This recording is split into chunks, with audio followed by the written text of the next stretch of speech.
បាទសូមគោរពនឹងស្វាគមន៍ពុកម៉ែបងប្អូនទាំងអស់ដែលបានចូលមកកាន់ Channel អំបូរភូតនេះគឺជាអេពីសូតទី4ហើយនៃ Channel អំបូរភូតដែលអេពីសូតនេះគឺជាសាច់រឿងផ្ទាល់របស់ប្អូនប្រុសផានិតបងប្អូនមាននៅចាំសោកនាដកម្មមួយដ៏រន្ធត់ដែលបានកើតឡើងនៅថ្ងៃទី22ខែវិច្ឆិកាឆ្នាំ2010ទេគឺនៅវេលាម៉ោង 9:30 នាទីគឺជាការរត់ជាន់គ្នានៅលើស្ពានកោះពេជ្រដែលហេតុការណ៍នោះគឺបណ្ដាលឲ្យមានមនុស្សស្លាប់ជិតដល់350នាក់ហើយនឹងរបួសធ្ងន់ស្រាលជិត700នាក់អញ្ចឹងដើម្បីកុំឲ្យពេលវេលាកាន់តែវែងឆ្ងាយនោះចង់សូមពុកម៉ែបងប្អូនចូលទៅកាន់សាច់រឿងជាមួយនឹង admin ទាំងអស់គ្នាគឺឆ្នាំនេះប្អូនផានិតមានអាយុ31ឆ្នាំហើយបើរាប់ថយក្រោយទៅ14ឆ្នាំវិញគឺ14ឆ្នាំមុនណាគឺប្អូនមានអាយុត្រឹមតែ17ឆ្នាំតែប៉ុណ្ណោះហើយប្អូនបានប្រាប់ថាហេតុការណ៍មួយដែលប្អូនមិនអាចបំភ្លេចបាននោះគឺសោកនាដកម្មនៅលើស្ពានកោះពេជ្រនោះឯងប្អូនថាថ្ងៃទី22ខែវិច្ឆិកាឆ្នាំ2010ដែលជាថ្ងៃចុងក្រោយនៃព្រះរាជពិធីបុណ្យអុំទូកប្រពៃណីជាតិរបស់ខ្មែរយើងនោះគឺប្អូននិងមិត្តភ័ក្តិរបស់ប្អូន3នាក់ទៀតគឺបានចូលរួមពិធីបុណ្យនោះគឺដើរលេងកម្សាន្តដូចជាទៅមើលការបង្គុំតន្ត្រីឬក៏តាំងពិព័រណ៍ផលិតផលនានាដោយប្រជាជនសពគ្នាអញ្ចឹងទៅសម្បីតែ admin ហ្នឹងក៏មានការដើរលេងកម្សាន្តអីអញ្ចឹងដូចគ្នា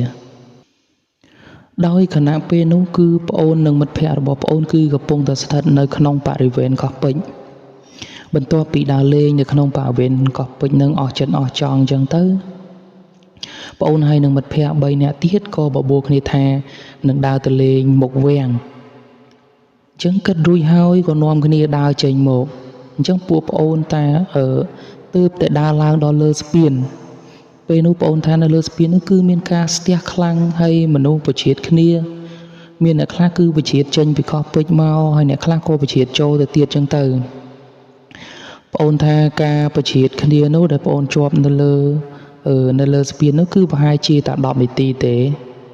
ក៏ស្រាប់តែមានហេតុការណ៍ផ្អើលរត់ជាន់គ្នាតែម្ដងផងចំណុចហ្នឹង admin សូមបញ្ជាក់បន្តិចប្អូនផានិតថាមុនពេលដែលហេតុការណ៍នោះវាបានកើតឡើងហ្នឹងប្អូនថានៅសុកផ្ទៃមេឃហ្នឹងវាស្រាប់តែឡើងពណ៌ខ្មៅស្អាប់ហើយពោពេញទៅដោយពពកខ្មៅមកបាំងពលឺប្រច័ណ្ឌបាត់ចឹងទៅហើយក៏មានធ្លាក់ខ្យល់មកប៉ះនឹងខ្លួនប្អូនចឹងគាត់ថាឡើងត្រជាក់ធ្វើឲ្យព្រឺឆ្អឹងខ្នងខ្ញាក់ចឹងទៅប្អូនថាពេលដែលអាកាសធាតុវាប្រែប្រួលភ្លាមបែបហ្នឹងហើយក៏មានមនុស្ស2ទៅ3នាក់ដែលគាត់ថាអាចនិយាយថាគាត់ជាអ្នកដែលនាំឲ្យបញ្ហារត់ជាន់គ្នាដំបូងហ្នឹងគាត់ថាបានដែរបងថា2 3នាក់នោះនាំគ្នាស្រែកបន្តគ្នាថាបាក់ស្ពានហើយដល់ពេលលឺស្រាប់អញ្ចឹងរំពេចនោះគឺម្នាក់ហ្នឹងគឺខកចាប់ផ្ដើមរុញគ្នាកាន់តែខ្លាំងទៅបងថារុញទៅរុញមកហើយក៏មានការដួលហើយរត់ជាន់គ្នាតែម្ដងបងថាក្នុងហេតុការណ៍ពេលនោះគឺបងភ័យខ្លាំងណាបងថាបងនៅចង់ទៅក្រោយក៏មិនរួចចង់ទៅមុខក៏មិនរួចគឺនៅជាប់ពាក់កណ្ដាលគេហ្មងនិយាយរួមផានិតហើយនឹងពួកម៉ាក់របស់ផានិត3នាក់ទៀតនោះគឺរើខ្លួនអត់រួចហ្មងចង់និយាយថានៅជាប់នៅនឹងហ្មងadmin សូមបញ្ជាក់ត្រង់នេះបន្តិចផានិតហើយនឹងប្អូនអធិស្ឋានផានិតហើយនឹងពួកម៉ាក់របស់ប្អូនទាំង3នាក់ហ្នឹងគឺសិតតែកម្ពស់ចាំពី1.8 ម៉ែត្រឡើងទៅគឺនិយាយរួមទៅពួកគាត់ខ្ពស់ពួកគាត់មិនសូវជាមានសាច់ប្រហែលទេប៉ុន្តែកម្ពស់ពួកគាត់គឺបានអញ្ចឹងណាដោយសារតែពួកប្អូនគឺសុទ្ធតែមានកម្ពស់ខ្ពស់ដូចនេះហើយគឺធ្វើឲ្យប្អូននឹងមានលទ្ធភាពជាងអ្នកដែលទៀបអញ្ចឹងណាព្រោះប្រជ្រៀតទៅប្រជ្រៀតមកប្អូនខ្ពស់ជាងគេអញ្ចឹងយើងវាមានអត្ថភាពជាងគេផានិតថាពេលដែលផ្អើលរត់ជាន់គ្នានោះគឺមិនថាចាស់មិនថាក្មេងមិនថាប្រុសមិនថាស្រីទេគឺម្នាក់ប្រឹងយ៉ាងម៉េចគឺឲ្យតែខ្លួនឯងរួចផុតពីលើស្ពាននឹងអញ្ចឹងណាពេលដែលជាប់គាំងនោះផានិត ថាគឺសភាពនោះដូចហាក់ដូចជាអត់មានអុកស៊ីហ្សែនគ្រប់គ្រាន់សម្រាប់ការដកដង្ហើមអីចឹងណាប៉ុន្តែថាទាំងខ្លួនប្អូនផ្ទាល់គេបជាតមកផងជាអៀតហើយមានអារម្មណ៍ថាក្តៅផងហើយដកដង្ហើមមកដល់គ្នាទេគឺថប់អានឹងពួកប្អូនខ្ពស់ផងហើយចុះចំពោះអ្នកដែលទៀបអ្នកដែលបជាតទៅដួលទៀតđóគឺប្អូនថាដឹងតែចប់ហ្មង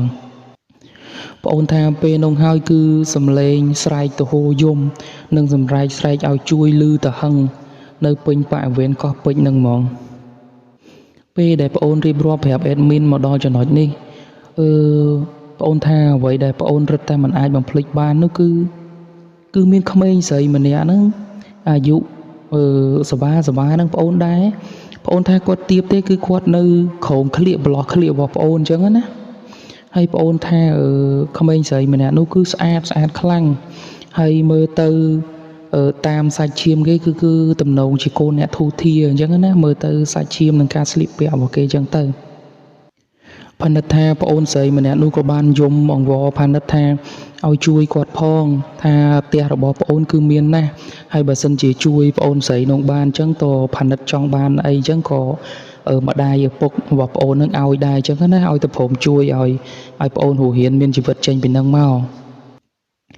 ផានិតថាពេលដំបូងគាត់ក៏ខំការពារប្អូនស្រីម្នាក់នឹងដែរតែពេលយូរទៅគឺប្អូនក៏អស់កម្លាំងហើយដូចជាថប់ខ្យល់ដែរអញ្ចឹងណាដោយកំពុងតែទប់ទល់នឹងស្ថានភាពនឹងគឺលែងចង់ជាប់ហើយប្អូនថាពេលនោះមិត្តភ័ក្តិរបស់ប្អូន3នាក់ទៀតនោះក៏បានបបួលគ្នាថាយើងលែងមិនត្រូវប្រឹងឆ្លងឲ្យឆ្លងទៅកន្លែងសួរទៅកាន់ប្រកាន់ដៃស្ពានអញ្ចឹងណាគឺដើម្បីដែលយើងតោងទៅដើម្បីចុះទៅខាងក្រោមស្ពានវិញអញ្ចឹងណាឃើញលោកវិសុវជាងហ្នឹងផានិតថាក្មេងស្រីម្នាក់នោះដោយដឹងថាប្អូនបំរុងនឹងទៅចោលខ្លួនហើយពេលនោះគាត់គិតតែស្រែកយំខ្លាំងហើយអ្វីដែលផានិតអត់អាចបំភ្លេចបាននោះគឺប្អូនស្រីម្នាក់នោះគឺបានខំនិយាយទៅខំប្អូនណាខំអាប្លោះក្លៀកហ្នឹងគឺខំចំអាឡៃឆ្អឹងជនីរបស់ប្អូននឹងហ្មងប្អូនថាខំមកទំហឹងហ្មងតែផានិតបានរៀបរាប់ប្រាប់ admin ថាគឺពេលដែលប្អូនស្រីខំនោះផានិតគឺអត់ឈឺទេគឺបែរជាទៅយំអាណិតប្អូនស្រីម្នាក់នោះវិញថាគាត់ហាមាត់មកអញ្ចឹងសុំអីអញ្ចឹងហើយប៉ុន្តែផានិតគឺអត់អាចជួយគាត់បានអញ្ចឹងតែផានិតក៏បានរៀបរាប់មក admin ថាពេលនោះបើសិនជាប្អូនមិនសម្រេចចិត្តថានឹងចេញទៅទេគឺប្រហែលជាប្អូនក៏គ្មានជីវិតមកដល់ពេលនេះដែរព្រោះប្អូនថាប្អូនទប់ទល់លែងឈ្នះហើយទប់ទល់កម្លាំងដែលគេបុកមកលែងឈ្នះនឹងដឹងតែដួលទៅក្រោមគឺដឹងតែគេមកគេជន់ទៅលើហើយដឹងតែចប់ហើយផានិតថាគ្រាន់តែប្អូនបានបំរាស់ខ្លួនចេញមកបានបន្តិចចឹងហើយប្អូនក៏ងាកក្រោយទៅមើលប្អូនស្រីម្នាក់នោះវិញគឺប្អូនបានឃើញប្អូនស្រីម្នាក់នោះដួលចុះទៅក្រោមហើយគេរុញច្រានសង្កត់ពីលើអញ្ចឹងណាថាប្អូនដួលទៅបាត់ហើយគេធូបពីលើប្អូនបាត់អញ្ចឹងណាថងចំណុចនេះ admin ស្ដាប់ហើយក៏ admin មានអារម្មណ៍ថាខ្លោចចិត្តមែនតែនពីព្រោះយើងសាកសម័យមើលទៅមនុស្សក្មេងតូចម្នាក់មានសង្ឃឹមថាសូមឲ្យយើងជួយនិយាយទៅនីតិជីវិតចុងក្រោយអញ្ចឹងណាហើយដល់ពេលយើងមិនអាចជួយបានបើសិនជាយើងជាបណ្ឌិតវិញយើងមានអារម្មណ៍មិនអញ្ចឹងណាថងចំណុចនេះគឺប្រិមិត្តនិងពុកម៉ែបងប្អូនខ្លះមកគាត់ជាស្ដាប់មកថាបណ្ឌិតហេតុអីចិត្តដាច់ម៉េះបណ្ឌិតគាត់អាត្មានិយមម៉េះមិនក៏មិនជួយប្អូនវល់ដល់ប៉ុណ្្នឹងហើយតែបណ្ឌិតនៅតែនិយាយទៅទូចហើយទៅទូចទៀតប្រាប់មក admin ពេលដែលបណ្ឌិតនិយាយមកប្រាប់ admin ហ្នឹងក៏បណ្ឌិតក៏ទឹកភ្នែករលីងរលោងដែរបណ្ឌិតថាគាត់ចង់ជួយខ្លាំងណាស់តែពេលនោះគាត់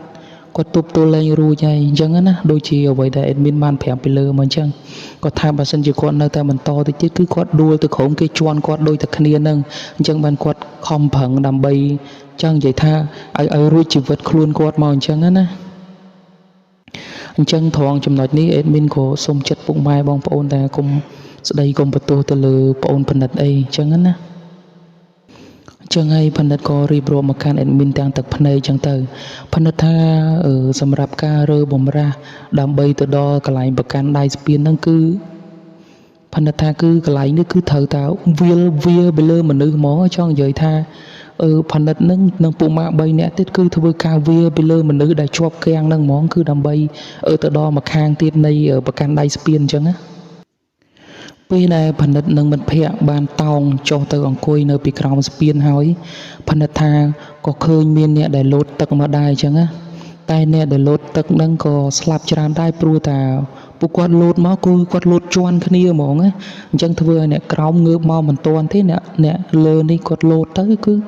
ជន់គ្នាធ្វើឲ្យថប់ដង្ហើមអញ្ចឹងហ្មងទៅហើយយើងដឹងស្រាប់ហើយមនុស្សដែលលងទឹកគឺសវេសវាចាំទៅត្រូវឯងអញ្ចឹងហើយអ្នកក្រោមនឹងកំពុងឆ្លក់អ្នកលើលោតទៅអញ្ចឹងគឺអោបគ្នាតោងគ្នាបានន័យថាគឺទៅទាំងអស់ហ្មងអញ្ចឹងណាទោះជាអ្នកចេះហែមិន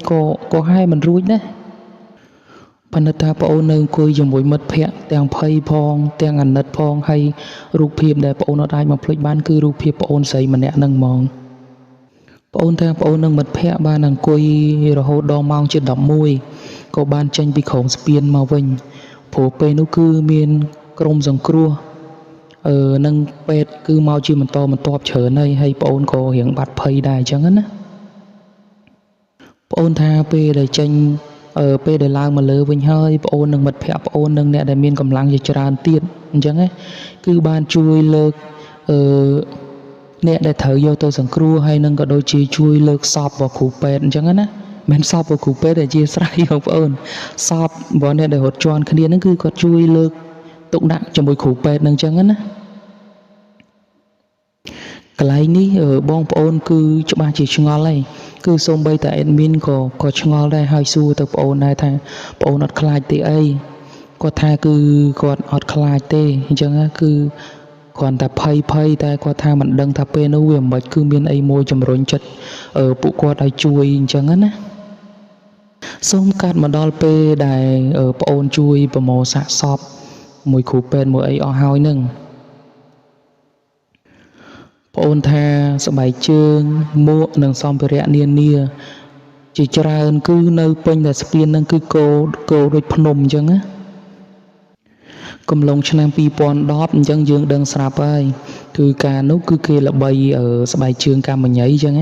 ហើយនឹងមួកស្មើហាមហ្នឹងគឺដូចអាមួកយើងពាក់ធម្មតាហ្នឹងប៉ុន្តែនិយាយរួមឲ្យស្រួលស្ដាប់ចេះដូចជាអាមួក DJ អាហាមនៅពីមុខគេត្រង់គេអត់មានបត់កោងអញ្ចឹងណាផនិតថាដោយសារឃើញស្បែកជើងកាមញីកញ្ចក់មួយគូនោះគឺស្អាតហើយប្អូនស្រឡាញ់យូរហើយតែគ្មានលុយទិញអញ្ចឹងព្រោះតែវាថ្លៃអញ្ចឹងណាអញ្ចឹងប្អូនក៏ចោលស្បែកជើងខ្លួនឯងហ្នឹងហើយពាក់ស្បែកជើងនោះមកហើយរួមទាំងរើសយកមួកមួយមកទៀតវាអញ្ចឹងណាថងចំណុចនេះគឺ admin សរសើរបណ្ឌិតហ្មងសរសើរមែនតើហ្មងណារួចពីភ័យរួចពីអីមកហើយនៅមានឃើញស្បែកជើងឃើញមួកគេស្អាតហើយមានឆ្លៀតចង់បានមកទៀតអត់ខ្លាចម្ចាស់គេមកតាមណាផនិតថាក្រោយហេតុការណ៍ឆ្អើឈូឆអញ្ចឹងហើយផនិតថាពេលនោះក៏ផនិតលើកទូរស័ព្ទថានឹងទៅអ្នកផ្ទះប្រាប់ថាចង់ប្រាប់ទៅពួកគាត់ថាផនិតមិនអីទេអញ្ចឹងណាដើម្បីកុំឲ្យអ្នកផ្ទះគាត់ព្រួយបារម្ភខ្លាចអ្នកផ្ទះគាត់ដឹងព័ត៌មានដឹងអីអញ្ចឹងព្រួយបារម្ភថាគាត់មិនអីអញ្ចឹងណាតែផនិតថាពេលនោះទូរស័ព្ទរបស់ប្អូនហើយនឹងមិត្តភ័ក្តិ3នាក់ទៀតគឺគ្មានសេវាទេគឺតាក់ទងមិនបានហើយអត់មានសុំកាត់រំលងមកដល់ពេលស្អែកឡើងពេលដែលប្អូនមកដល់ផ្ទះអញ្ចឹងប្អូនក៏រៀបរាប់ហេតុការណ៍ទាំងអស់នោះប្រាប់ទៅឪពុកម្ដាយប្អូនអញ្ចឹងណាហើយអ្វីដែលពិសេសនោះគឺប្អូនបានលាត់អាវឲ្យពុកម្ដាយប្អូនហ្នឹងណាគឺមើលស្នាមដែលប្អូនស្រីម្នាក់ដែលខំគាត់ហ្នឹងហើយផនិតបាននិយាយប្រាប់ទៅពុកម្ដាយថាប្អូនស្រីម្នាក់នោះគឺមិនសង្ឃឹមថារស់ទេតែតាមសភាពដែលប្អូនរៀបរាប់ admin ក៏គិតថាប្អូនស្រីនោះគឺគាត់មិនរស់ដែរគ្រាន់តែមិនបាច់ខ្វះអុកស៊ីហ្សែនមកគ្រាន់តែមនុស្សរាប់រយនាក់រត់ជន់ហ្នឹងក៏គ្នាពិបាកដែរអញ្ចឹងក្រំគ្រានហ្នឹងណាក្រោយពីស្ដាប់រឿងរ៉ាវដែលប្អូនផនិតបានរៀបរាប់ហើយម្ដាយប្អូនក៏នាំផនិតហ្នឹងទៅស្រោចទឹកហើយនឹងទូលោកតាមដំណើររឿងអីចឹងទៅលោកក៏បានស្រោចទឹកហើយនឹងចងខ្សែឲ្យផនិតអីចឹងទៅ ហើយណែនាំឲ្យបណ្ឌិតនឹងថាធ្វើបន់នៅច្រើនហើយឲ្យទិសទៅដល់ប្អូនស្រីម្នាក់នឹងផងអញ្ចឹងណារួចរាល់ហើយបណ្ឌិតនឹងម្ដាយក៏ត្រឡប់មកផ្ទះវិញតែជារៀងរាល់យប់នោះគឺបណ្ឌិតនៅតែយល់សប្តិឃើញហេតុការណ៍ដ៏រន្ធត់មួយនោះគឺរឹតតែមិនអាចភ្លេចបាននោះគឺសម្រែកហើយនឹងទឹកមុខដ៏កំសត់របស់ប្អូនស្រីម្នាក់នោះគឺដែលស្រែកដង្ហើយហៅឲ្យប្អូនជួយអញ្ចឹងណាបណ្ឌិតថាគឺរាល់យប់ឲ្យតែប្អូនចាប់ផ្ដើមបិទភ្នែកដេកគឺសម័យឃើញហេតុការណ៍នោះរហូតប្អូនថាជាគម្រប់ថ្ងៃទី6ចូលដល់ថ្ងៃទី7នៃថ្ងៃសោកនាដកម្មនោះប្អូនថាប្រលប់ឡើងមិនទាន់ទេគឺឆ្កែលូពេញទៅភូមិនឹងគ្មានអ្នកណាគេហ៊ានដើរហើរនៅពេលយប់ទេអញ្ចឹងណាគឺគ្រប់ផ្ទះមួយគឺតែងតែមានជំនឿហើយទិញផ្លែឈើមកសែនចឹងទៅគ្រប់ផ្ទះអញ្ចឹងណាប្អូនថាគឺពេញទាំងភូមិហ្មងអញ្ចឹងហើយអ្នកដែលលក់ផ្លែឈើសម័យនោះគឺត្រូវប៉ាន់ណាអេដមីនក៏សុំកាត់ត្រង់នឹងបន្តិចពេលនោះគឺនៅស្រុករបស់អេដមីនវិញគឺចេកមួយស្និតឡើងដល់ 40000 ហើយវាគ្មានទាំងចេកលក់ទៀតនិយាយទៅតែដើមគ្នាទិញពេញនោះហ្មងលើពីនេះទៅទៀតនោះគឺក៏មានស្ងោរសណ្តែកខៀវសណ្តែកក្រហមដែលចែកគ្នាហូបហើយនឹងមានព្យួរដូចជាដបទឹកលាក់ក្រហមនៅនិយាយទៅនៅសឹងទៅគ្រប់ផ្ទះទាំងអស់ដែលនេះគឺជាជំនឿតគ្នាអញ្ចឹងណាព្រោះស្រុកអេដមីនគឺផ្អើលហ្មងហ្នឹងហើយអញ្ចឹងហើយយើងចូលមកសាច់រឿងបងប្អូនបណ្ឌិតវិញបណ្ឌិតថាចាប់ពីថ្ងៃនោះមកគឺបណ្ឌិតយល់សពឃើញមានមនុស្សនិយាយទៅហៅថាខ្មោចត្មងទៅថា2នាក់គឺតែងតែមកទារបស់ពីប្អូនវិញឃើញថាហ្នឹងហើយយករបស់គេលើពីនេះទៅទៀតគឺចាប់ពីក្បាលប្រលប់ឡើងទៅគឺឆ្កែនៅផ្ទះប្អូននឹងនៅផ្ទះអ្នកក្បែរភូមិនឹងគឺលូថាលូមែនតែនលូតាំងពីប្រលប់អញ្ចឹងទៅរហូតទៅដល់ពាក់កណ្ដាលយប់អញ្ចឹងទៅបានស្ងាត់ហើយដល់ចិត្តភ្លឺនឹងគឺលូទៀតណាអញ្ចឹងនោះគឺស្រាប់តែមានថ្ងៃមួយឪពុករបស់បណ្ឌិតនឹងគឺគាត់ឃើញឆ្កែព្រោះលូនឹងដូចរដងតែគាត់មើលពីលើផ្ទះទៅគាត់ឃើញមានស្រមោលមនុស្ស2នាក់ដែលបានដើរអើតលើមនៅមុខរបងអញ្ចឹងណាឃើញតែនឹងហើយគាត់ក៏ស្រែកសួរថាអ្នកណាអ្នកណីអីចឹងទៅមករកអីនឹងយប់ប្រលប់អីចឹងទៅហើយគាត់ថាស្រែកសួរប៉ុណ្ណឹងគឺអត់មានឮសំឡេងអីឆ្លើយមកគាត់វិញទេហើយគាត់ក៏បានចុះទៅមើលតែម្ដងតែពេលដែលគាត់ចុះទៅដល់នោះគាត់ថាអ្វីដែលគាត់ឃើញជាក់ស្ដែងទាំង2នាក់នោះគឺ2នាក់នោះមានតែត្រឹមជង្គង់ឡើងមកលើទេឪពុករបស់បណ្ឌិតក៏ឃើញចឹងហើយគឺគាត់យល់គាត់ដឹងគ្រប់សពអីចឹងណាគាត់ដឹងថាវាជាស្អីចឹងទៅហើយគាត់ក៏បានដើរត្រឡប់មកវិញដោយហេតុការណ៍អញ្ចឹងគឺដូចជាឆ្កែលូដូចជាមានមនុស្សដើរតាមលវងអីចឹងគឺឪពុកបណ្ឌិតបានឃើញជាញឹកញាប់អញ្ចឹងទៅមិនត្រឹមតែឪពុករបស់ប្អូនឃើញទេអញ្ចឹងសូម្បីតែម្ដាយនិងប្អូនតូចរបស់ប្អូននោះក៏ឃើញដែរអញ្ចឹងណាដែលជាហេតុធ្វើឲ្យពួកគាត់ហ្នឹងគឺខ្លាចហើយធ្លាក់ខ្លួនឈឺសឹងតែគ្រប់គ្នាអញ្ចឹងទៅដល់ឃើញសភាពដូចនេះហើយឪពុកម្ដាយរបស់បណ្ឌិតនឹងប្អូនទាំងអស់គ្នាហ្នឹងគឺក៏បានទៅវត្តម្ដងទៀតគឺដើម្បីឲ្យលោកនឹងជួយស្រោចទឹកប្រោះព្រំឲ្យសុំសនុកសុខសប្បាយដើម្បីដេញឧបទ្រពចង្រៃអីចឹងទៅហើយឪពុករបស់ប្អូនក៏បានទូលោកថារឿងដែលបានជួបអីហើយមានមនុស្សមានអីមកនៅជុំវិញផ្ទះហើយចឹងទៅហើយមានថាធ្វើជង្គង់តែអីឡើងលើអញ្ចឹងទៅនិយាយទៅទូទៅលោកសពរឿងទាំងអស់ដែលបានជួបដល់ពេលដឹងរឿងសពគ្រប់បែបយ៉ាងទាំងអស់ហើយគឺលោកក៏បានបិទភ្នែតមកភ្នែកហើយមកផ្លេតចឹងទៅហើយក៏បានសូត្រអីចឹងទៅហើយក៏លោកបើកភ្នែតមកវិញក៏មានសង្ឃដីកាថាញោមឯងនៅជាប់ក្នុងហេតុការណ៍ហ្នឹងញោមឯងមានយកស្អីរបស់គេមកទេញោមហើយបើសិនជាមានយកស្អីរបស់គេមកតែវិញនោះគឺញោមឯងត្រូវទៅយកទៅសូមម្ចាស់គេវិញទើបរឿងទាំងអស់នេះវាបានចប់បើមិនចឹងទេគេនៅតែតាមមហោរបស់គេចឹងញោមពេលនោះទាំងឪពុកទាំងម្ដាយរបស់បណ្ឌិតគឺមើលទៅមុខបណ្ឌិតក៏ធ្វើមុខឆ្ងល់ហើយប្រឹងគិតមកសិធុហើយបណ្ឌិតក៏និយាយថា យោអូខេអញ្ចឹងមានតែស្បែកជើងហើយនឹងមួកនេះទេលបងព្រោះកណាឃើញស្អាតកណាក៏រើសយកមកពាក់ទៅបណ្ឌិតថាពេលដែលបណ្ឌិតនិយាយជាប់ហើយពេលនោះលោកបងអត់ទាន់មានសង្ឃនៃការត្រឡប់មកវិញផងគឺស្រាប់តែម្ដាយរបស់បណ្ឌិតណាគឺភ្លេចគិតថានៅក្នុងវត្តហើយបងអូនថាពេលនោះហើយបើសិនជាឲ្យប្រៀបធៀបវិញគឺសំបីតាជីដាវីតក៏នៅស្ទើរដែរបងអូននិយាយមកត្រង់នេះគឺអេដមីនចង់សើចបន្តិចអីបន្តិចបងអូនថាគឺម្ដាយបងអូនគឺរ៉េបយោហ្មងបើសិនជាឪពុករបស់បងអូនគឺមិនខាត់ទេនោះគឺមិនដឹងធ្លាយដល់ណាដល់ណីទេអញ្ចឹងហើយពេលនោះក៏លោកបងចាប់ផ្ដើមស្រោចទឹកប្រោះព្រំអីតាមនឹងអញ្ចឹងទៅអញ្ចឹងពេលដែលរួចរាល់ហើយក៏ថ្វាយបង្គំលាលោកអីចឹងទៅណាហើយមកផ្ទះវិញទាំងអស់គ្នាមកបងអូនថាចុះដល់លបងមិនតាន់ទេគឺឆាករ៉េបនឹងក៏ចាប់ផ្ដើមបន្តទៀតទៅតាមទម្លាប់របស់ម្ដាយរបស់គាត់ចឹងទៅថ្ងៃបន្ទាប់បណ្ឌិតថាបណ្ឌិតក៏បានយកមួកហើយនឹងស្បែកជើងនោះទៅទុកនៅឯគល់ស្ពាននោះវិញចឹងទៅហើយសភាពរបស់គ្រួសារប្អូនចាំពីពេលនោះមកក៏ប្រសើរឡើងពីមួយថ្ងៃទៅមួយថ្ងៃគឺប្រលប់ឡើងយប់ឡើងនឹងគឺលែងមានឆ្កែព្រូហើយក៏លែងមានសមោលែងមានអីមកឈរនៅតាមលំបងអញ្ចឹងទៅហើយប្អូនតូចហើយក៏ដូចជាបណ្ឌិតហ្នឹងក៏លែងភ័យលែងអីចឹងក៏វិលមកសភាពដើមពីមួយថ្ងៃទៅមួយថ្ងៃអីចឹងទៅណាតែប្អូនថាការភ័យខ្លាចរបស់អ្នកភូមិនឹងការដើរហើរនៅពេលយប់អញ្ចឹងគឺអត់ទាន់មានទេនៅតែស្ងាត់ចឹងគឺបន្តរយៈពេលដល់មួយខែជាងអញ្ចឹងទៅបានស្ថានភាពភូមិរបស់ប្អូនហ្នឹងវាមកប្រក្រតីវិញនឹងឯងត្រង់ចំណុចនេះគឺអេដមីនសូមបញ្ចូលរបស់រឿងបងដាបន្តិចព្រោះបងដាក៏គាត់ជួបហេតុការណ៍ដែលលងមិនឡាចអ្នកដែលមានគ្រោះថ្នាក់នៅខុសពេញនឹងដែរអញ្ចឹងណាបងដាគាត់ថាគាត់គឺជាអ្នករត់កង់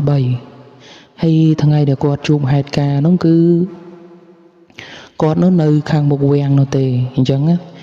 អេដមីនសូមបញ្ជាក់តែការនោះកង់3ខ្មែរមិនទាន់មានជាផាសស្អាតទេអញ្ចឹងបងដាថាគាត់នៅជាធម្មតាហ្នឹងទៅស្រាប់តែមានមនុស្សស្រីម្នាក់គាត់ថាស្លៀកខោកបយស្ទើរជើងហើយពាក់អាវយឺតសអញ្ចឹងមកហើយគាត់អញ្ចឹងហើយសួរថាទៅណាហើយម្នាក់ស្រីហ្នឹងគឺនិយាយខ្សោយម្លាយហើយគាត់តម្លាក់សក់សេះមកបាំងមុខអញ្ចឹងណាគឺមើលមុខអត់ឃើញទេអញ្ចឹងឃើញតែមាត់មហប់ទេថាទៅកោះពេជ្រអញ្ចឹងទៅហើយគាត់ថាពេលនោះគឺសភាពការនោះវាបានមួយខែជាងជិត2ខែទៅហើយគាត់ថាដោយសារស្ងាត់មួយផងហើយទៅនោះគាត់ថាគាត់សុំ10000មកបានអត់ហើយនារីនោះគាត់ថាអត់អីទេអញ្ចឹងណាស្រាប់គាត់ថាពេលដែលគាត់ជិះមកដល់ហ្នឹងទៅពេលដែលឡើងហ្នឹងគឺគាត់មានអារម្មណ៍ថាគាត់តិចខ្នងខ្លាំងអញ្ចឹងទៅណាហើយគាត់មានធំខ្លួនអីខ្មឹកអញ្ចឹងតែគាត់មិនហ៊ាននិយាយព្រោះគេជាភ្ញៀវដល់ពេលដែលគាត់ថាកាន់តែជីទៅកាន់តែតិចទៅកាន់តែស្រាវទៅគាត់ថាគាត់និយាយមិនក៏លែងតបលែងអីមួយគាត់អញ្ចឹងពេលដែលគាត់ជិះមកដល់មុខណាហ្គានិយាយទៅពេលចេញផុតពីនឹងបន្តិចគឺគាត់ត្រូវតែបន្ថែមលបឿនបន្តិចដើម្បីនេះស្ពានហ្នឹងស្រាប់ដល់ពេលហ្នឹងគាត់ថាពេលដែលគាត់ជិះមកដល់ហ្នឹងគឺគាត់ស្រាប់តែមើលកញ្ចក់ទៅក្រោយហ្នឹងគឺអត់មានឃើញមនុស្សទេគឺតុកគាត់តែម្នាក់ឯងអញ្ចឹងទៅទេស្អាតអញ្ចឹងស្រាប់ដល់ពេលហ្នឹងហើយដែលគាត់ថាគឺគាត់ភ័យប្លឹងប្រលះមិនដឹងទៅណាទេគឺគាត់ក៏បត់តុកទៅវិញយ៉ាងលឿនគាត់ថាទៅដល់ផ្ទះហ្នឹងគឺគាត់គ្រុនក្តៅ2-3ថ្ងៃទៅវត្តស្រោចទឹកស្រោចអីចឹងណាមកនឹងគាត់វិលសភាពមករៀងគ្រាន់បើរៀងស្រួលខ្លួនវិញនឹងហើយរឿងបងដាគឺខ្លីតែប៉ុណ្ណេះទេគាត់ចែកម្លែកមកអេដមីនតែប៉ុណ្្នឹងទេហើយអេដមីនឃើញថារឿងហ្នឹងវាតែមួយព្រោះនេះគាត់ចែកម្លែកមកយូរហើយបណ្ឌិតគឺគាត់ទៅចែកម្លែកប្រហែលជាប្រហែលខែមុនទេអញ្ចឹងណាអញ្ចឹងអេដមីនក៏បូកសរុបមកចូលគ្នាហ្មងឲ្យបានទៅជាមួយសាច់រឿងអញ្ចឹងទៅអញ្ចឹងរឿងរបស់ពួកគាត់គឺបានមកដល់ទីបញ្ចប់ហើយក្រោយពីស្ដាប់រឿងនេះហេតុការណ៍នេះទៅគឺពុកម៉ែបងប្អូនមានអារម្មណ៍យ៉ាងណាដែរហើយមួយវិញទៀតអេដមីនក៏សូមទោសដល់ក្រុមគ្រួសារដែលបានបាត់បង់សមាជិកដែលនៅក្នុងហេតុការណ៍សោកនាដកម្មដែលរត់ជន់គ្នានៅស្ពានកោះពេជ្រនេះព្រោះរឿងមួយនេះគឺអេដមីនមិនចង់ថាគោះកកាយនៃការឈឺចាប់របស់ក្រុមគ្រួសារអីនេះទេប៉ុន្តែគាត់ថាអេដមីនចង់យកមកនិយាយចង់មកនិទានឲ្យដឹងដល់បងប្អូនថានេះគឺជា ហេតុការណ៍មួយដែលវាកើតឡើងនៅថ្ងៃពិធីបុណ្យអុំទូកចឹងណាគឺជាហេតុការណ៍មួយដែលជូរចត់ដែលយើងមិនអាចបំភ្លេចបានហើយវាក៏ជាហេតុការណ៍ដំបូងផុតដែរនៅក្នុងប្រទេសយើងមានការរត់ជាន់គ្នាស្លាប់ដល់300-400នាក់អីចឹងណានឹងហើយបើសិនជាពុកម៉ែបងប្អូនអ្នកស្ដាប់មានមតិមានយោបល់អីគឺអាច comment នៅខាងក្រោមបានចឹងណា admin សូមស្វាគមន៍គ្រប់comment រីគុណដើម្បីស្ថាបនាទាំងអស់តែមួយវិញទៀតadmin ក៏សូមចិត្តមួយយ៉ាងថាពុកម៉ែបងប្អូនដែលចូលមកហើយបើអ្នកណាមិនទាន់ចុច subscribe ឬក៏ចុចជាវសូមជួយចុច subscribe ឬក៏ជាវហើយដាក់សញ្ញាកណ្ដឹងមួយផងវាដើម្បីជាការលើកទឹកចិត្ត